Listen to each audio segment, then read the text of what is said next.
There's lots of ways to view preciousness, from relationships, from items, pleasure that we get, people and things that we enjoy.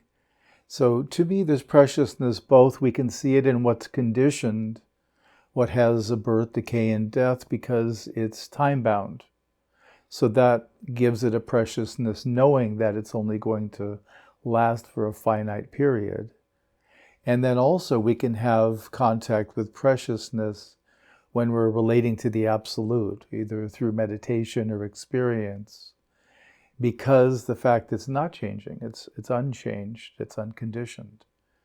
It doesn't mean it doesn't change, but its development is generative rather than in the usual birth-death sequence. It has a generative quality as, for example, as more people, the Absolute is recognized, realized, awakened in individual consciousness, that affects the Absolute. And there's a generative sort of quality. The energy, the movement ends up in a sort of evolution, but it does it in a very particular way. And so that's something that we can also be in contact with preciousness, the preciousness that this is here. We can contact it. We can rest in it. We can realize it. It can realize itself. All of that, the possibilities really make for something very precious too.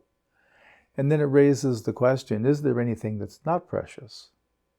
And certainly there'll be things that, as Carol said, the outside world sees as evil, looks with hatred.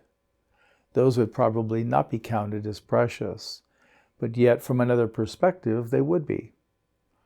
I remember hearing someone talk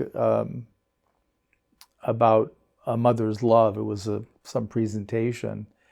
And I don't remember too much about it, except that they talked about the perspective that every being, when looked at by its parents in particular, would be seen as precious, even if that person was someone who society might see as horrific. There still was a mother and a father or caregivers who loved that being at some point in time. And probably there are people that are precious to that person. So it really becomes quite interesting when we look at it and see if we have a judgment, if we have a conceptual perspective or a lens that we're applying, that might affect the preciousness of something. For example, Islan mentioned nature, the qualities of nature. Well, what if there's a tree that someone likes and someone else sees as a pest in their yard? They don't want that tree. So the preciousness can depend on relationship and benefit as well. And also, how far does preciousness go? For example, we all can probably agree that the earth is precious. It provides us with our existence in so many ways. And yet, humans generally don't treat the earth with much preciousness.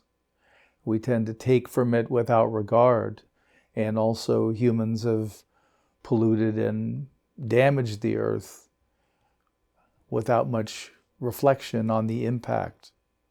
So there's lots of ways we can have perspective on preciousness based upon our relationship, our distance, our preferences. All of that can influence it. So I really want you all to really reflect on and track preciousness in your life, seeing where preciousness is. Does it independently have preciousness, or is it based upon your perspective, your lens you're looking through? And what happens if the lens is removed? What does that do to preciousness relating to that other? And also keeping a little bit of an eye on, is there anything that's not precious? I'm curious about that as well. And whether you can contact preciousness, but perhaps there will be conditions, emotions that block contact with preciousness. If we're angry, if we're feeling very sad, perhaps we can't contact preciousness in the same way.